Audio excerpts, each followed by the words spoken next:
price online, guaranteed. Showers affecting southern and western coastal counties with a few heavy and thundery downpours possible. Mainly dry though elsewhere. Minimum temperatures of 4 to 8 degrees.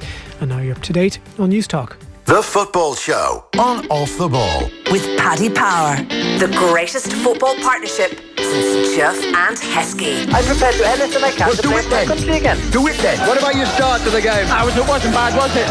Why should an honest answer be a mistake? How can a modern day manager not have a mobile phone? Why should he?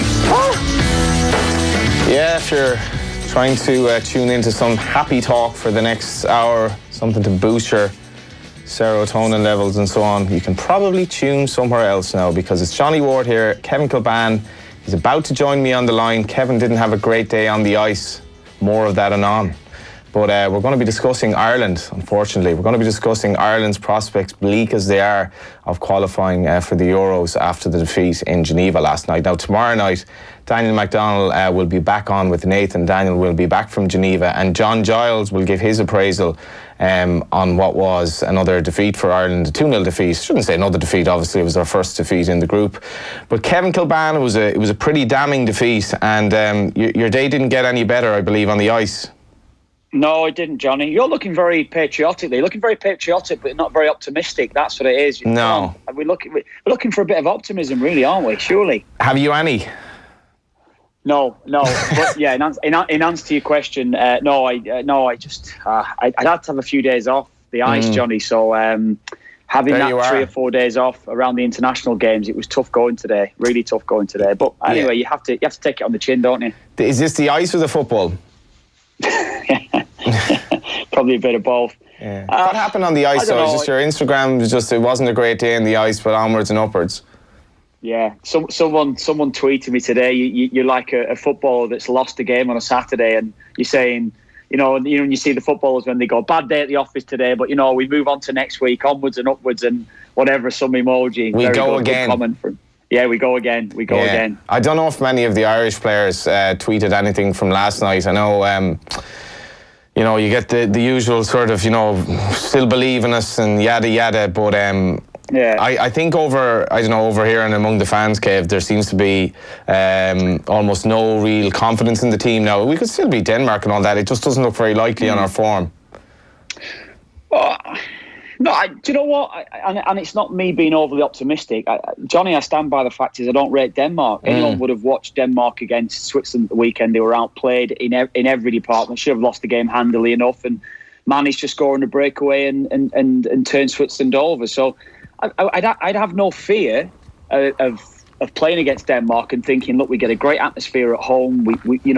We get right up and at them. But the problem being is that it's where is the goal going to come from? Are we going to score a goal from a set piece and then try and maybe hold on for across 90 minutes or however it's going to be, however the game goes? And that would be my only worry because of the lack of goals we've scored.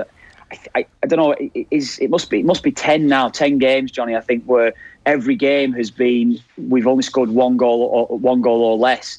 And when you apart look from at the Gibraltar game, which doesn't really count.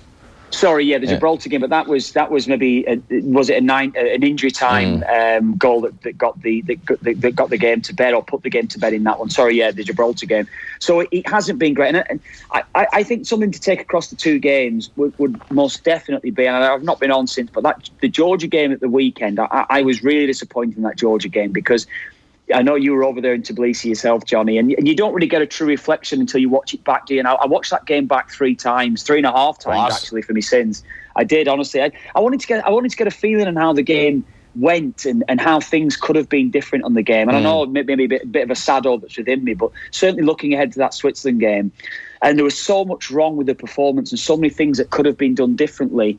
Demands on each other on the pitch, little things, little patterns that could have been performed that weren't performed on the pitch, and it was just that was the thing that I look back on the game. There was a real chance missed over there in Tbilisi against, I feel, a fairly weak side. I think it's probably the weakest Georgia side that we faced in the last maybe 2 or 3 campaigns whenever we faced them. I didn't see that real strength that they've got throughout that side, and I just didn't see any real push to go and get that winner in that game. Now, Switzerland Yes, I know it's different because they have got a quality side. They're the best team in our group, without a doubt. They're the best team in this group.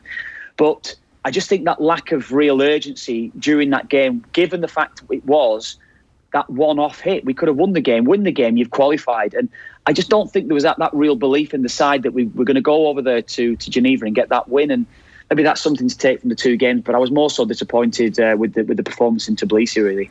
Yeah, I completely agree in that. I wasn't that disappointed last night. I think Switzerland are a decent side. Xhaka is miles better than Anthony we have, and there was a sense that anything was a bonus. What surprised me about Mick was that he put a positive spin on the Georgia game. I think he called Georgia a very good team. Georgia are rated 100 odd in the world, something like that, and they can't score a goal to save their lives. And we went over there with no real idea of how to get on the ball, and just obviously we created more chances than they did. But to be putting a positive spin on that when we were unlikely to get anything out of the game last night, I felt that he was far too slow to make changes for me in Georgia. And here's one for you now. Over the two games, two of the players who to me were really, really poor were two of our stalwarts, and you'd have to say McLean and Coleman didn't emerge well at all from the 2 days. And Jeff Hendrick, I thought was really poor across the two games as well. I couldn't disagree with that, Johnny. Sometimes you have bad spells. You're going to have bad spells in games. They look like they're playing within themselves. There's certainly a lot of nervousness around the team, and I think that, and I've said it, I've constantly harped on about it, and I've been put to bed or tried to be put to bed by a number of people. I remember, I think even Roy Keane was asked about it when he was the assistant manager a few years ago about, could it be a case of nervousness around the games? And Roy kind of pushed it aside. But at club level, most of our players are nobodies. When they come over here, they are high profile. They're constantly spoken about. The families are hearing what's being said about them constantly. And I think it has an effect on the pitch. It was interesting. I was listening to a piece. I don't know when Nathan had done it with Ronan O'Gara recently.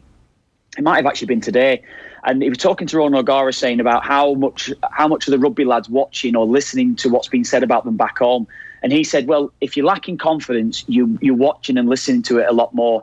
And I think that is spot on in relation to how our football side is, because if you're not playing well, and we're not playing well, clearly we're not playing well, I think they're being affected by what's been said about them. You and I probably, they'll be hearing about what's being said about them now again, Johnny.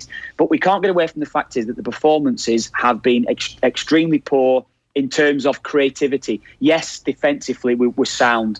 Have we ever take that Denmark game out a couple of 18 months ago, whenever it is now? Take that Denmark game out. We've been fairly solid at the back defensively for about 3 years now, haven't we? We look very good at the back. Shane Duffy's really stood up now to be counted as to be, one of the best defenders we've had certainly over the last 10 years. He's really performing at a consistent level.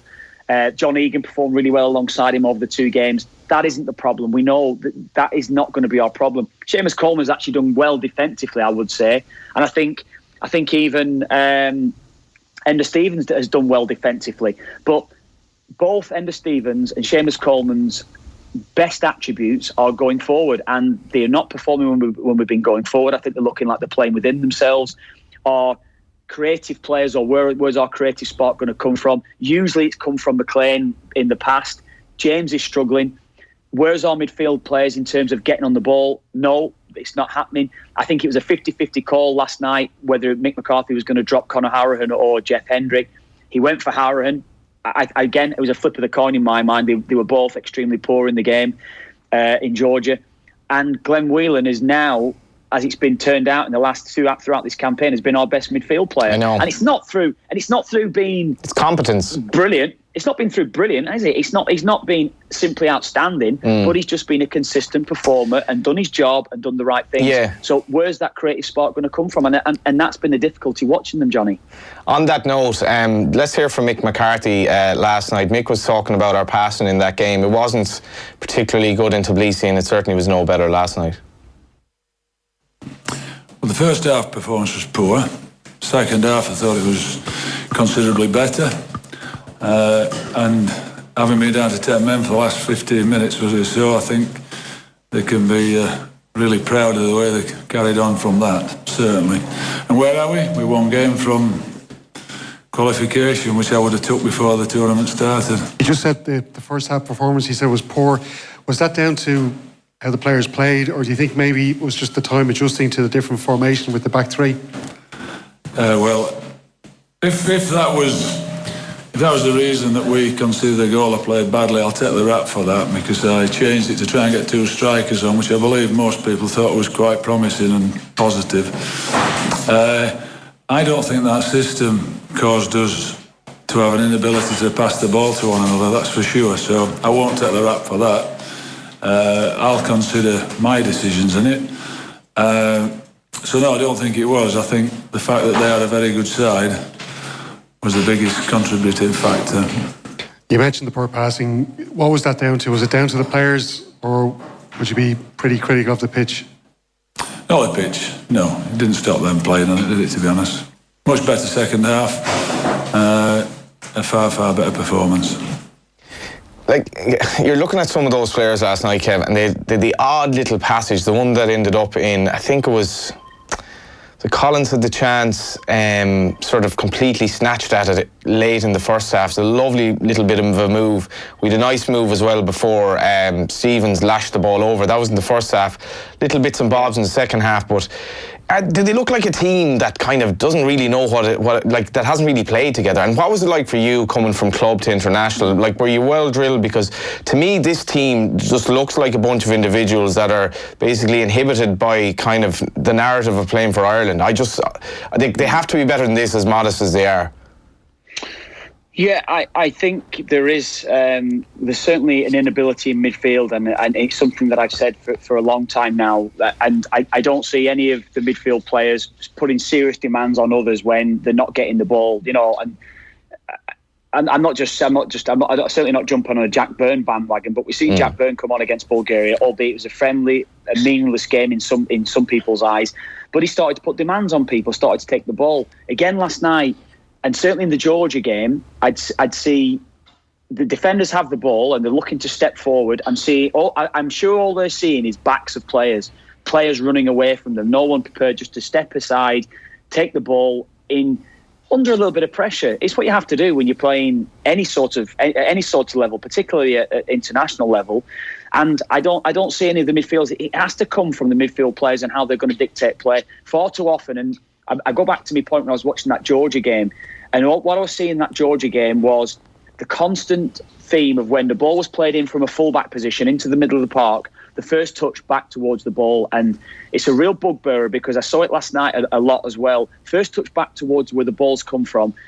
Everyone knows what happens. It just condenses the play. There's no space for anyone to go. So what's the ball then? It's backwards. The next ball then is lumped forward. So when it's lumped forward, you're putting several players out of the game, so they're not in position to get the regains, and then it's a build-up play for the opposition. That happened against Georgia regularly enough, and I'm saying it wasn't necessarily through Georgia's good play. It was just through our inability to do a little basic thing like take the ball on your back foot and switch the play. And I wrote down loads of stuff from that Georgia game going into it, but the one thing that stood out, and I was watching the game and I wrote down, it's probably round about 13, 14 minutes, and I just wrote down a little thing like... Did you commit some sort of crime where it was like, do 6 months or watch the Ireland-Georgia game 4 times? Like, genuinely? Yeah, it's probably a bit of that. No, I think you get a better understanding when you watch it back a couple of times, like Johnny. You do get a better understanding. It's not great, and don't get me wrong, I wouldn't do that all the time. I like to watch games back to see how they go. But when you watch it back a couple of times, you get a bit of a better feeling. It just becomes a lot fresher in your mind. But I wrote it down probably about 13 or 14 minutes into the game. I think I've wrote it down there 13-40 minutes, whatever it was. Not moving the ball quick enough out of defence. And it gets to about 20 minutes and you could hear Mick McCarthy clearly on during the game screaming, move the ball quicker, move it quicker. Far too many touches on the ball when they were having 3 and 4 touches when they could have had 2. They were having 5 touches when they could have had 3. You know, it was that type of thing that's just not helping you. That's not helping your mate out. It's not helping one of the lads out that could be in a better position. Give them the ball quickly.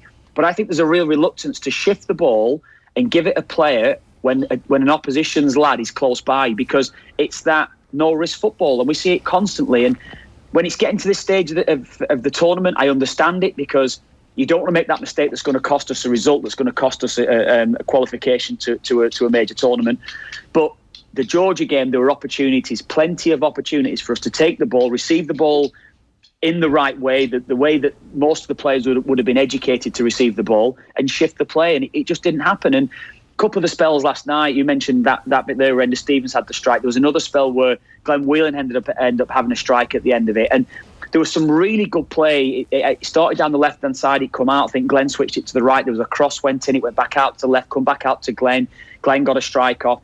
It was a spell for about 5 minutes where we managed to have 15, maybe 20 passes. It just doesn't happen often enough, but the players can do it. The players have got the ability to do it, but we just don't see it regularly enough. Yeah, Stephen Doyle's question to Mick there obviously asked about formation. Enda Stevens spoke after the game to Richie McCormack, and he gave his thoughts on the switch to 3-5-2 last night. We came into the game thinking we could have got a result, and unfortunately we just couldn't get it. How long have you been working on that different formation? Because it seemed to start off with 3 at the back there tonight, and yourself being operating on the left-hand side of that defence. How long, or how many training sessions have been put into putting out that performance, or that formation, I should say? Well, we didn't really get the chance to the day before the game, because obviously I probably had people watching our training session, so that was the most difficult part about it, and the quick turnaround. But we have players in the team that know the formation and know the position obviously to play. Me and Eags play, Duff's plays, so we kind of knew the role, but it just never really kind of clicked for us, and then we changed formation, and we kind of got a foothold in the game a bit. Was it more difficult for you to operate on that left-hand side defence rather than the left wing-back role that you might be used to at Sheffield United? Well, I've played both, so I understand kind of both positions. So I think it was just a difficult first half for us. I don't think we passed the ball too well. We were very sloppy in possession, and we just gave them a lift, with our sloppiness, and we were on the back foot from the start. Can you put your finger on why it seems to have been so hard? I know we've been playing 2 away games back to back, and they're pretty difficult places to come both. But can you put your foot on why it has been so difficult to maintain possession in both of these games? We just gotta be more confident on the ball, and it's everyone on the ball. We need to help each other out, and it just seems to be we go a goal down and then we start playing, and that's one thing that we need to start games like a 1-0 down. Would you have played him left wing back, or would you have played him left of centre, or are we kind of splitting hairs here? I probably are a little bit, really. I know I've seen Enda Stevens play as a left side of the 3 centre half, so that wouldn't be the issue. The time he would have had to prepare for it as well. He's mentioned there that Enda Stevens that they have played that way before. It is difficult when you're trying to change something. I wouldn't necessarily be hard on Mick or the team for maybe trying to change that shape around. I'm sure it was certainly spoken about. I can guarantee Mick certainly spoke about it, maybe worked on it, and certainly in the for the analysis side of it, and how they were actually going to approach the game. It's just the turnaround would have been very short, and it would have been difficult really to get them to work on that system going into the game. So that'd be the thing, but. Seamus Coleman certainly played wing-back. James McLean has played left wing-back. So we are probably splitting hairs a bit, really, on that one. It was a way maybe to try and dislodge them. It just didn't work. The system was changed 2 or 3 times during the game, wasn't it? We went back to a 4 again, then we went to a 4-3-3 or 4-2-3-1. The system was being changed constantly, really, wasn't it? But overall, you need to look at the constant theme and the constant message that I'm hearing. And I think you watched the game, of course you did, Johnny, but anyone that would have watched the game was how poor we were in possession, particularly in that first half of the game, and of course that Georgia game as well. And we're getting an extra man into midfield by playing that system, and when you've got that extra man in midfield, you've got to utilise that. Players have to be prepared to take the ball when you're under pressure, and I'm not seeing, whether or not I'm being overly critical or overly harsh, but I'm not seeing players seriously putting demands on each other to come and get the ball. And it's easy to say, look, get the ball and get playing. Sometimes it's not on to do that. But there are a number of occasions, particularly in that Georgia game, as I said, where there were times throughout that the players could have taken it under relatively easy enough pressure. There was no one really getting right up behind somebody. A little bit of pressure, yes, you're going to have to take it. That's the way that it is. If you're going to be a professional footballer, you have to take the ball under pressure. Whether you give it away or not, that's what can happen, yes. But there's a reluctance to give it each other when we're under pressure, and that's just down to, I feel, a little bit of nervousness and no-risk football. You spoke about nobody kind of taking leadership. Seamus Coleman is the captain, and I spoke to one of the lads earlier about this because we were just debating it.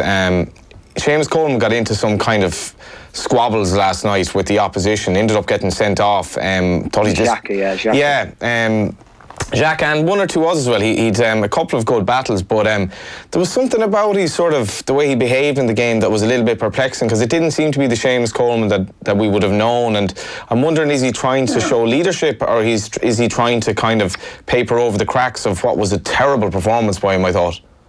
He didn't play well, Seamus Coleman. I think he'd be the first to admit that. But do you know what, Johnny? They came to Dublin, Switzerland, and I felt as though they were taunting us. I felt there was one or two occasions when we were just allowing them to run through us, go through us with a tackle, get up and get on with it. Oh, yeah, you're grand, fine, know where it will be.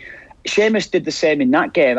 I'd have no issue with that. I'd have no issue. Maybe you look at it because he's been sent off, and I felt it was harsh. It was a harsh yellow card for him. Xhaka's a mouth. Let's be honest. Xhaka's got a gob on him, and I'd actually prefer Seamus to actually tell him he's got a mouth on him, like he did. I probably would have reacted the same way Seamus Coleman would have reacted, because they were actually annoying me in Dublin, the way that they were kind of almost walking all over us on our home patch. And I felt that Seamus did the right thing in that game. I felt he did the right thing last night. But when he gets sent off, it looks, oh God, what's he doing in that position there? Why is he getting himself in that position to get himself sent off when he shouldn't have received the first yellow card? But I don't know. I don't have a problem with that, Johnny. I genuinely don't. I'm not just saying it to defend him. I don't have a problem with that, because I just felt as though maybe one or two others could have helped Seamus in doing that as well. What do you make of Connolly?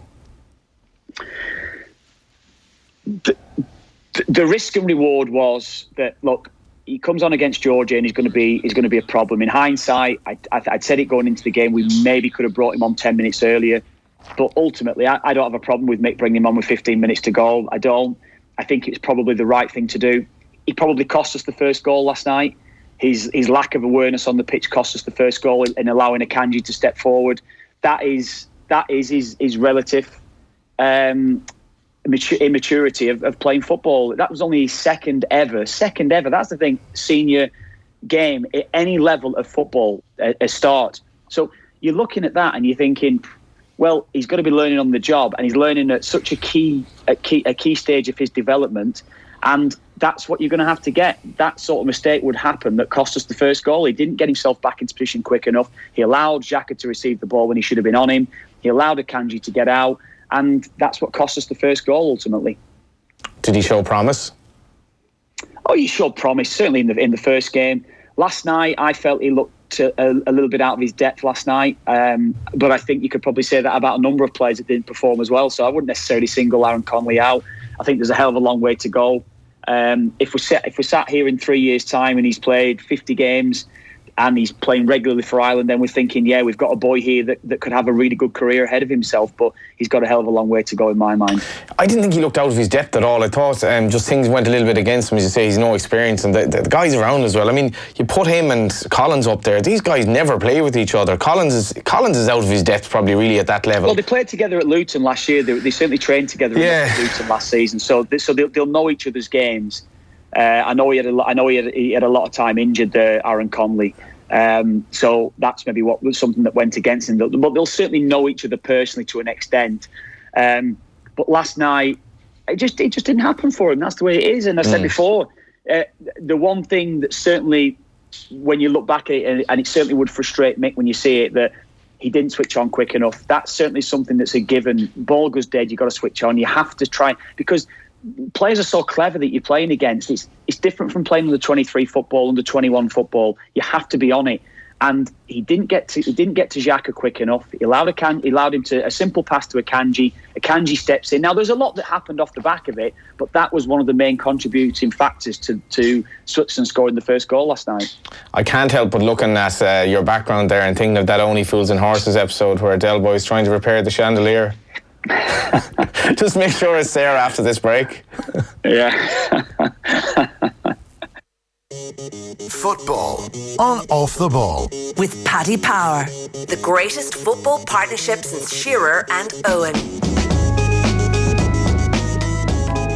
We need to stop excusing sexual harassment and sexual violence. This week on News Talk, we're saying enough is enough. Learn more at gov.ie/no excuses, or in an emergency, call 999. This Irish success story is brought to you by Guaranteed Irish. Did you know that all of the 34 million pots of Sudocrem sold in over 50 countries worldwide are manufactured by an Irish pharmaceutical company in Baldoyle? Trusted by mums, dads and beauty queens across the globe, while also supporting 51 Irish jobs. Guaranteed Irish helps you support companies that are altogether better choices for our communities. So, look out for it. GuaranteedIrish.ie. Altogether better. Whether it's a slice with sweet sticky marmalade as you rush out the door, or a breakfast feast with crispy rashers and a gooey egg, at lunch with smashed avocado or topped with chicken salad, or a cheesy late night snack with a dollop of relish. Pop it and top it and make the mosty of that toasty with Johnston, Mooney and O'Brien. Johnston, Mooney and O'Brien for your favourite fresh baked bread. There's history in the baking. Fancy scoring free tickets to an incredible UEFA Champions League experience with Pepsi Max? Then show us your skills. Pepsi Max has 20 pairs up for grabs, and to be in with a chance to win, just pick up a Pepsi Max UEFA Champions League promotional pack in store. To enter, just post a video or pic of your best football trick with your promotional pack and share it on Pepsi Max Facebook or Instagram with hashtag #ForTheLoveOfIt. See pepsimax.ie for details. Pepsi Max, maximum taste, no sugar. Ever wondered what superb sounds like? Silence. Exhale the day's toll. A seat that remembers its driver. A touchscreen entertainment system. Start the engine at the push of a button. And go. The new Skoda Superb. If it sounds this good, just imagine what it looks like.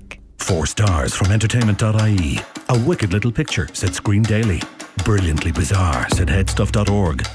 Dark lies the island. A story about life and death, dark memories and murderous intentions. Still doing the twofers over Monday. The what?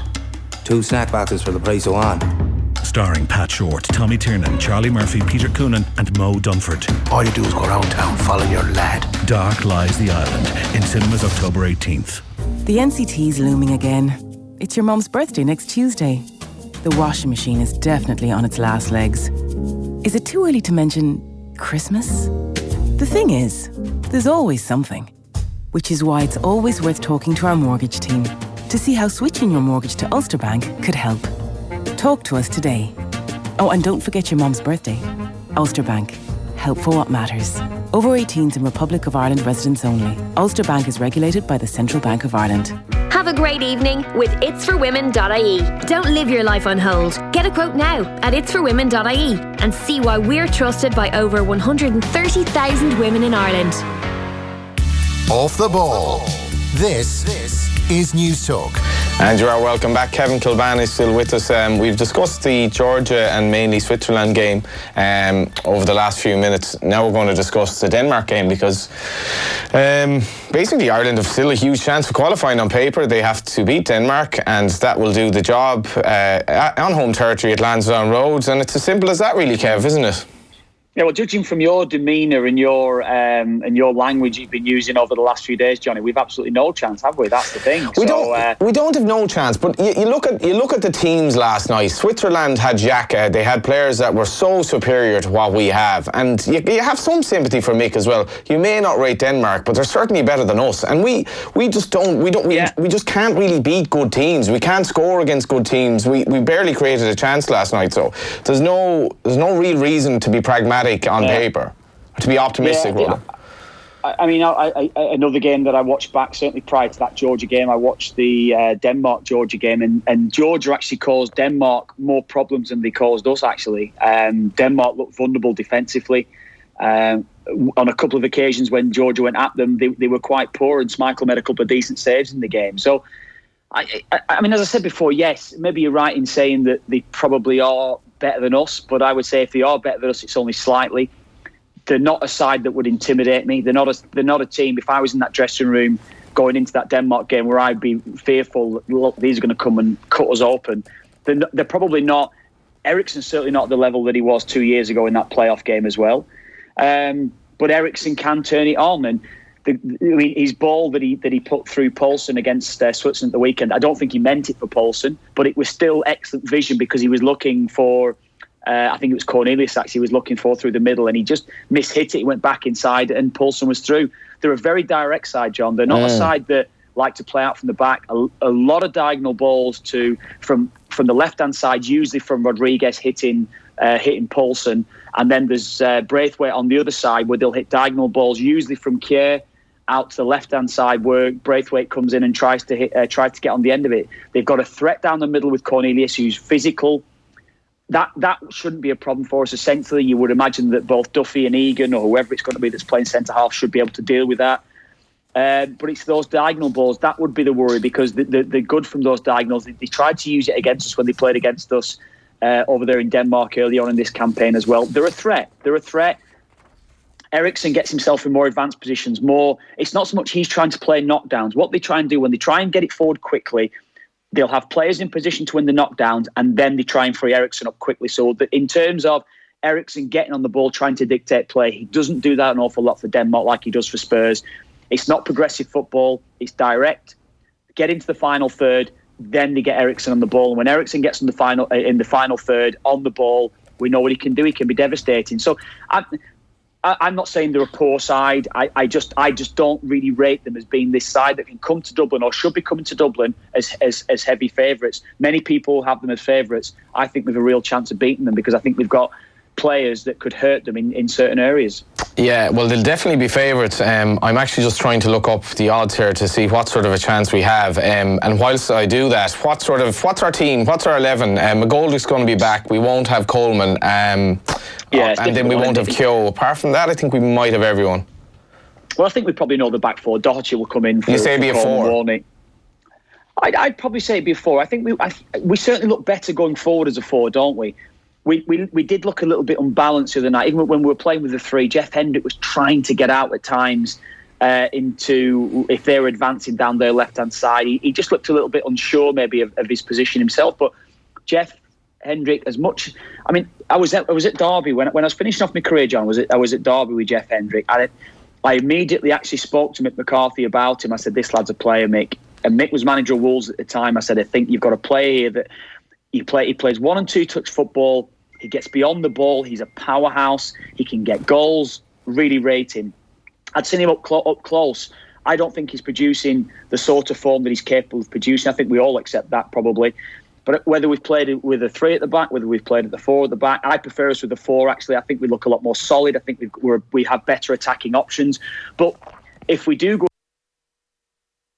3, we've got 2 wing backs in Doherty and Stevens that can play the role. So it wouldn't surprise me if Mick decided to play with those 2 in the positions they've been most familiar with over the last couple of years. But I'm saying I prefer a 4. I think we're better going forward. I think in the 4 positions we've probably got players who will be more suited to playing with the back 4 and how we get onto the ball and how we maybe progress up the pitch.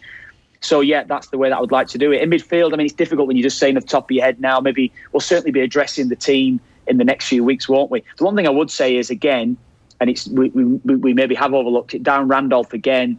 Darren Randolph has been such a consistent performer over the last few seasons, and I think, again, the other night it was another commanding performance from him. Yes, the penalty save maybe highlighted that, but even in Georgia, commanded his area, took crosses when necessary, his distribution was excellent, and Darren Randolph would give me great confidence that we can actually keep a clean sheet against Denmark and go and win the game. Yeah, he's been absolutely fantastic. A great penalty save.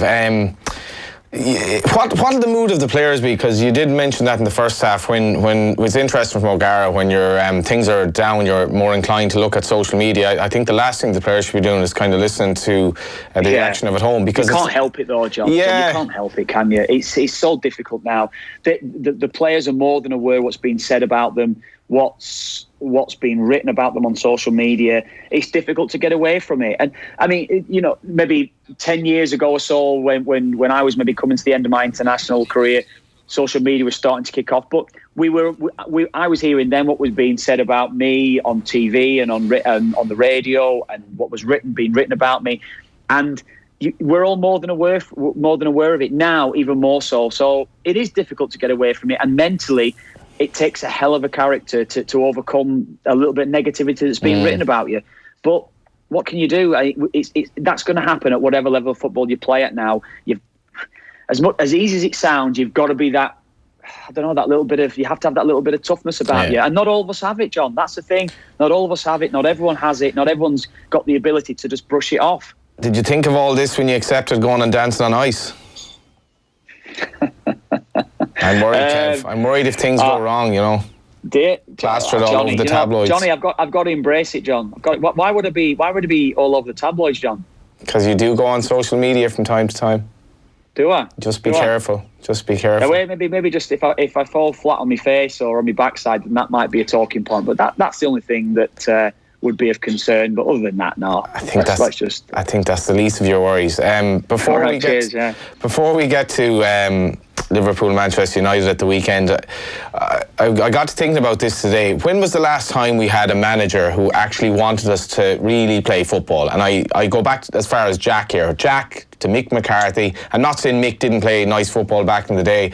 To Steve Staunton. Do you know what? I was to Martin O'Neill. All these managers. To me, there's no philosophy to actually play football, and it's almost like generations of telling these Irish footballers that, listen, keep it tight, be aggressive, look to set pieces, because you're not able to play good football. And that's not what Stephen Kenny's going to do. But we've had years of this. We accepted it in the 90s because we were doing okay. We cheered on Italia 90, even though we played Egypt in one of the worst games you'll ever see, and we barely scored a goal in the tournament. So it's just frustrating at this stage because we've almost become accustomed to playing crap. I'll take your point. In terms of we've probably not had a manager maybe of the thinking of Stephen Kenny. I would think that. But I know that certainly playing under Mick and under Brian and how they encouraged us to play, it wasn't just about, you know, keeping things tight. And I know that maybe you can have your criticisms. I worked under these managers, and I know what they were saying to us on the training ground and how they were trying to get the best. Trapattoni was very different. Trapattoni was a manager that we worked on just keeping the shape of the side tight. But in Mick's side, we had Ian Hart, we had Stephen Carr, we had Dennis Irwin, we had Mark Kinsella, we had Roy Keane, we had Robbie Keane, we had Damien Duff. These are quality, top quality footballers. I'm talking at the very best. We don't have that type of player in the side, and you know, as reluctant as I am to say it at times, but we simply don't. Sorry, that was just Nathan Murphy ringing me there. Thought it was the guy to fix the chandelier. But it's we have a reluctance, I think, at times to get playing. But I don't agree with your point there that we didn't have players that could play. I think I'm not saying we didn't have players. I'm saying we didn't have managers who had faith in the players to play. No, we did. Mick certainly had faith in us. He definitely did. Mick actively encouraged us to play football. And if you think when Mick first took the job, and the difficult position he was in when he first got the job, and how he actually had to transform the side. He did go 3 at the back at when he first got the job. I remember even playing under 21 football when we had a system that we were trying to mirror what the senior side were doing. We played 3 at the back. I played wing back within that system as well, playing under 21 football. So we did try and mirror what was going on at senior international football. But as it progressed, personnel dictated to Mick that we went to 4 at the back, and we had a lot of success playing, and I wouldn't say playing a way that was negative. We had success playing a way that was very progressive. We had brilliant footballers. We really did have brilliant footballers that could play, and were willing to take the ball. And if you didn't give them the ball, then they'd tell you, why aren't you giving me the effing ball, or whatever it would be. So we did put demands on each other all over the pitch. We really did. So I don't know, but I take your point is that if and when Stephen Kenny takes over, we will have a manager with a clear method in how he's going to play, and I think we're all hopeful it's going to work for him. Are we getting overboard briefly about the 21s? They lost in Iceland. Troy Parrott got sent off against Italy. Obviously, Connolly didn't set the world alight last night. Is the golden generation maybe more bronze? Well, I don't know about that, Johnny. Honestly, I played in the 21s with Richard Dunn, Ian Hart, Stephen Carr, Stephen Finn and Rory Delap. If any of this side, I mean, you can call any generation, and I'd probably say those players potentially that I had in my 21 side are better than the 21s their side that's in there right now. So they've got a long way to go because they're not playing first team football, the majority of those players. Whereas Stephen Card probably played 20 games for Tottenham at that stage. Rory and Richard Dunn were playing at Everton, and he played for Carlisle and gone to Derby, Rory Delap. It's difficult when you make comparisons, and I'm not saying that, but they're way behind in the development when they're playing under 21 football now. So we need to judge the players when they've played 50 games, 50 first team games, or 25 first team games. That is where we're going to be able to make comparisons to any sort of generation.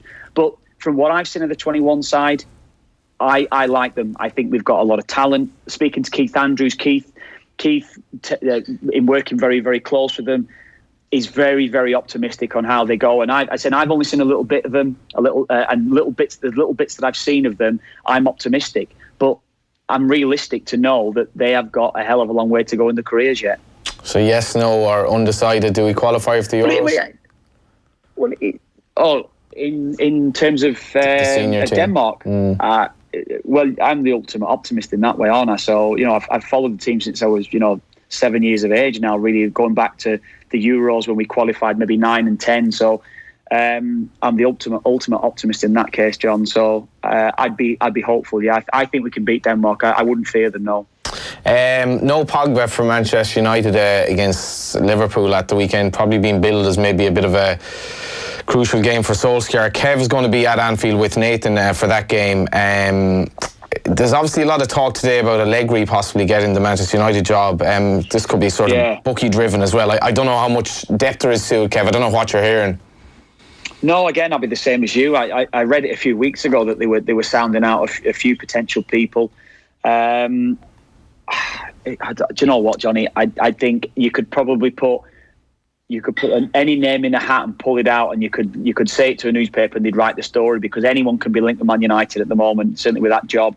United don't look a side that could beat Liverpool at the weekend. Now, it could be a one-off performance from them. I remember when I was a kid growing up, and United were always way behind Liverpool in the league, and they had one-off performances and they used to always beat Liverpool. That's the way it always seemed to me as a kid during the 80s.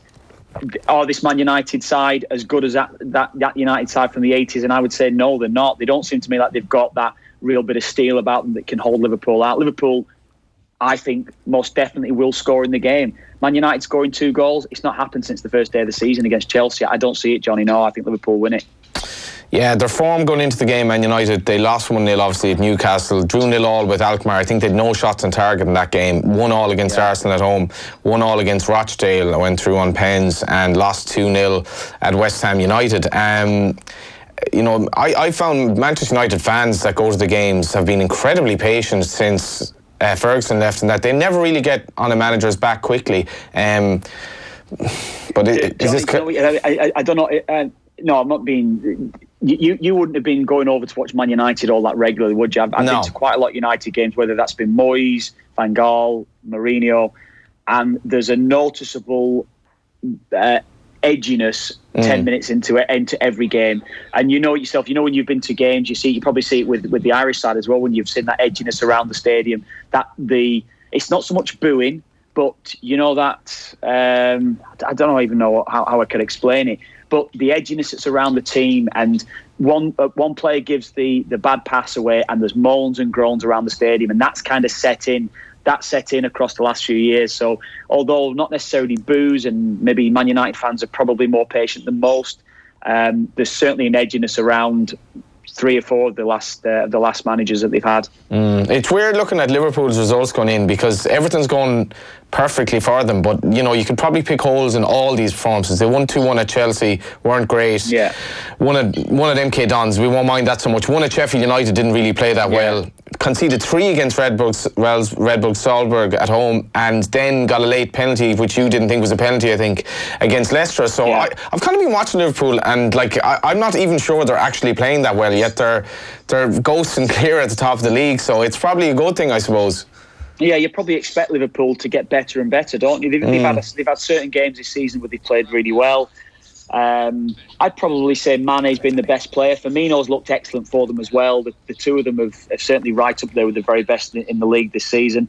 But yeah, I think you're probably right. There's more to come from them. They have looked a bit vulnerable defensively. Whichever combination they've used, whether it's been Gomez and Van Dijk, whether it's been Lovren and Van Dijk, probably the best centre-half pairing is, of course, Matip with Van Dijk. They look more solid together. But even the midweek, I don't know if you saw the Dutch goal they conceded against Belarus. Van Dijk caught out with the ball over his shoulder. You know, Van Dijk has looked a little bit human, I suppose you could say. He looked a little bit vulnerable in across this season. So it hasn't all been great, but they've got so much going forward. And if they are left 1-1 or 2-2 defensively, invariably they deal with it because they've got enough about them. So I don't think there's any major problems defensively. I think they'll be quite content. 8 from 8 in the Premier League is a great start to the season from them. But I think sides will try to find that little bit of vulnerability in Liverpool's defensive play, and they can be exploited, yes, but they're in great form at the moment, and most definitely. We're going to have to wrap up shortly, but are you a bit insulted by the general 12-14 to 1 that's available about you winning dancing on ice, or are you more of a 100 to 1 shot? I don't know. Honest question.